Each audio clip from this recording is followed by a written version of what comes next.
Hey everybody, Chuck Barone. Tuesday, May the 9th, 2023. A day we can all kind of go, catch our breath a little bit. Tomorrow starts the fun.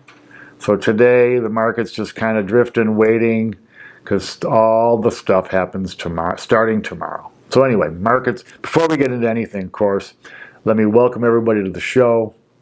Thank you guys again for your participation, for watching the videos, and all you guys do every day. I can't tell you how it keeps us going over here. We really appreciate it. Markets today, well, not much happening in the markets. We know tomorrow we're going to get CPI. We know Thursday we got PPI, we got jobless, we got all kind of big data coming for the rest of this week. So the market's taking a little bit of a breather today. Not much happening. The Dow falling 56 points. 33,561 on the index.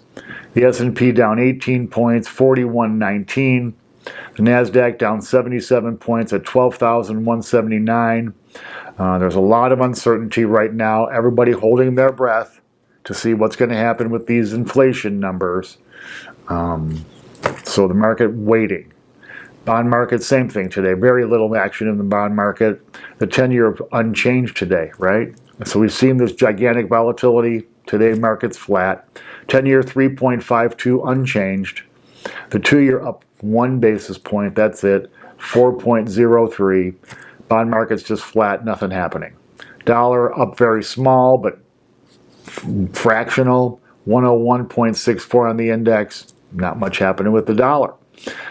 Metals today, though, had a nice little rally with gold up $13.10. $2,034.30 for an ounce of gold. Silver up 4 cents, $25.57 for an ounce of silver. Metals holding on, looking good. I think that we're just at the very start of a run for gold and silver. We've had a pretty nice run up already, and I think there's plenty of room to go, especially with all this stuff going on in the world right now. Oil today up small again, having another up day, up 34 cents. $73.50 for a barrel of West Texas Intermediate, sitting right in the pocket between 70 and 75. We'll see which way it breaks out. I still say, even though it's had a little bit of a rally over the last couple of days, I still say the trend in oil is down. So we'll see if I'm right or I'm wrong there. Bitcoin today has a small gain, up $317, 27,660 per Bitcoin. Bitcoin looking good to me, guys. I think that I've been reading some negative stuff about it. Another exchange going down, closing their American operations. Bitcoin, in spite of the bad news in that cryptocurrency realm, Bitcoin realm, hanging on, man, doing well. And I think that, as more people see this thing with a little bit of stability, it's not just a fad, it's not just the tulip mania. I think Bitcoin going to continue to gain. We'll see where the consolidation number is. Having some difficulty, obviously, busting up through 30,000, but still holding on to some nice gains. Remember, it dipped all the way down to 16,000. So sitting at 27,660, fair value, right? Quiet day today. The data, not much happening in the markets. All the fun starts tomorrow. The circus is back in town, guys. We're going to get CPI numbers tomorrow. If those numbers come in any way, shape, or form disappointing, everything the market has priced in right now goes out the freaking window. So it is just a tense time right now on Wall Street. People I talk to biting their nails, man. Because there's just so much uncertainty and so much money on the table betting one way or the other on this.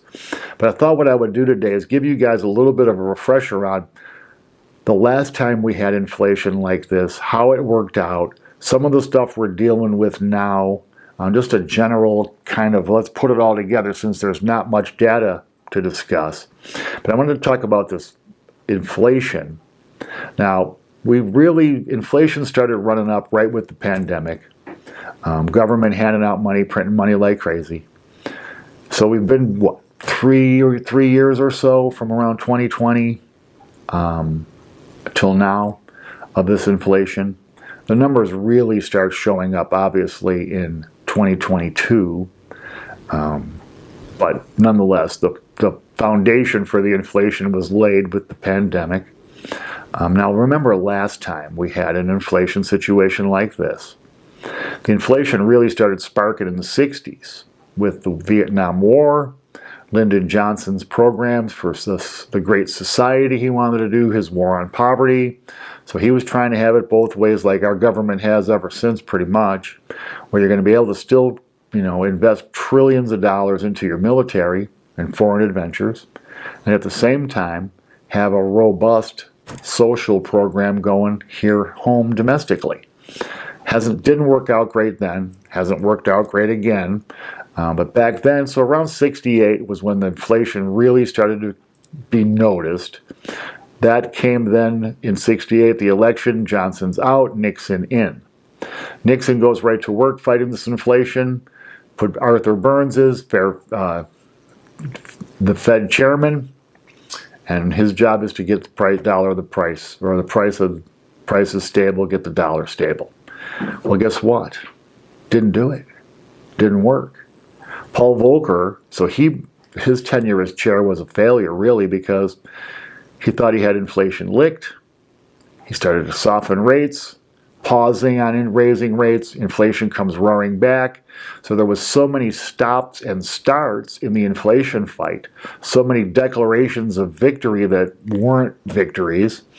So now Paul Volcker takes over. Now it's 1980. So now we're 12 years into this inflation.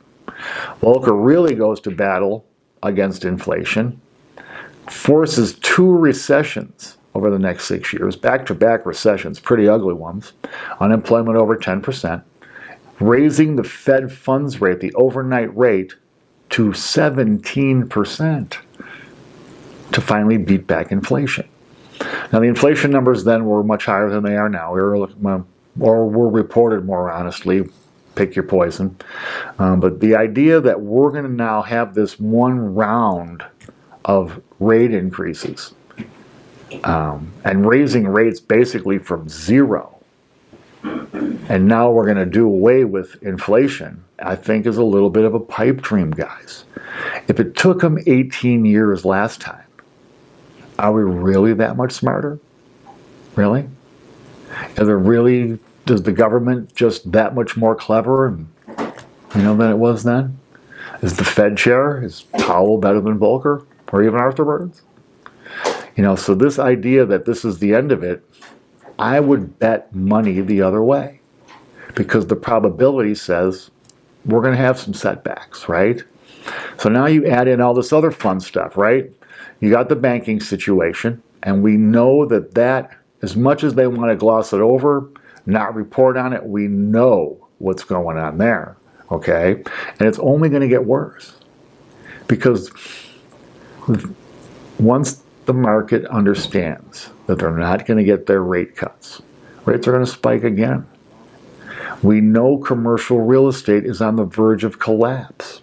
We know that all these buildings are vacant. We know that corporate defaults are its highest level in 20 friggin' years, right? Even Blackstone defaulting on properties. Wow, okay. So we know we got this banking thing isn't going to go away. And it's going to be fascinating to see how they deal with it, because we can't just have JP Morgan, Wells Fargo, and B of A in this country, can we? Just 3, that seems like the trend and where it's going. And if all these regionals blow up, and what would make us think they're not?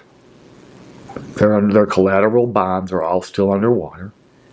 They hold the bulk of $1.5 trillion in commercial real estate debt that's going to come due between now and 2025. So this is going to be a long-term giant pain in the butt that would be difficult if it was isolated and that was the only problem. But when you add in all the rest of this stuff, I was reading an article today, see Americans basically drunk, addicted to debt, and feeling like having large debt loads is normal. $700 car payments and $10, $7, 8, 9, $10,000 worth of credit card debt. That's a wonderful and good thing when interest rates are zero. Americans are going to learn the hard way this debt lesson again. The way we have to learn it, I guess, every other generation. You have to have these difficulties and the scars to remember the lessons. So this debt thing not going to end well. Americans still, to this day, in spite of higher rates, racking up record amounts of debt.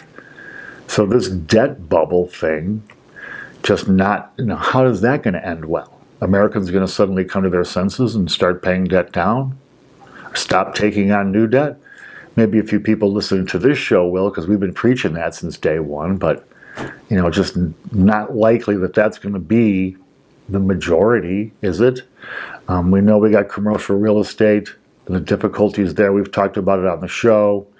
Then you add in horrible government, divided, can't get even the simplest things done. The debt ceiling, really. Then you got the public and even the politicians losing faith in the Federal Reserve. Powell's ratings lower than any Fed Reserve chairman they've ever polled.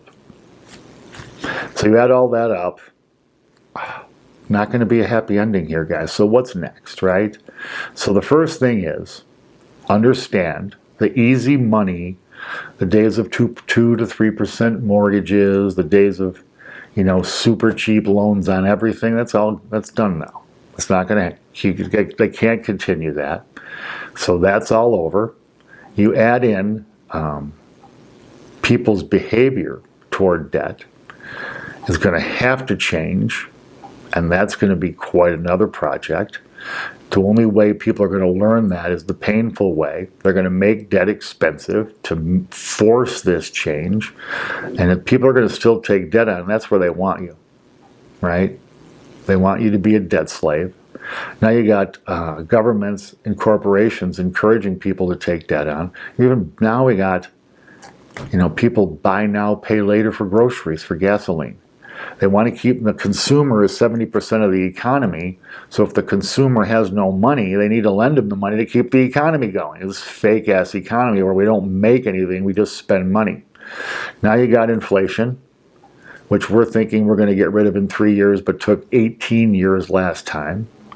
It's going to stay high for a lot longer than people think. And as a result, so will rates. And we're going to just keep, what do you think is going to happen? Are we going to repeat the same mistakes they made in the 70s? Declare victory on inflation? Stop doing the things we need to do to get rid of inflation? Are they going to tweak the numbers again, create a lower inflation when we're all at the store knowing it's fake? It's just all such a fascinating time right now. We're living history. We're going to watch it. We're going to be a part of it in real life time. It's unbelievable times. I tell you guys, the things we've been recommending have never been more important, man. Hold your money tight. Save something out of every little bit of income you get. Stash what you can, man.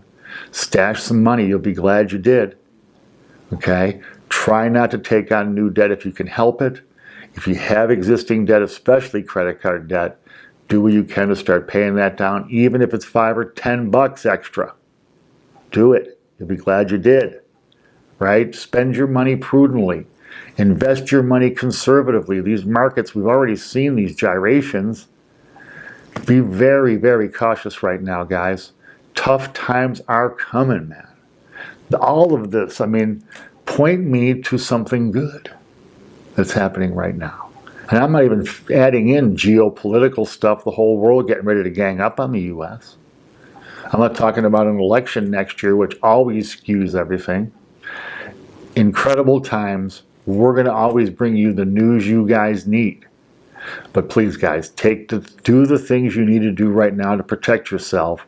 Know there's a storm coming and, prepare yourself accordingly, man. Anyway, I hate to be the doomsayer. That's all we got for today. Tomorrow we'll be here with big, big news on CPI and all the other data we get that comes with it. get ready, guys. Roller coaster. We're going up that hill right now. It's nice and quiet to tick, climbing up that hill on that first hill on the big roller coaster. Tomorrow starts the downhill. It's going to be a wild ride, and we'll be here to bring you guys every minute of it. Until tomorrow, then, guys. Take care, and we'll see you in the morning. Or see you tomorrow.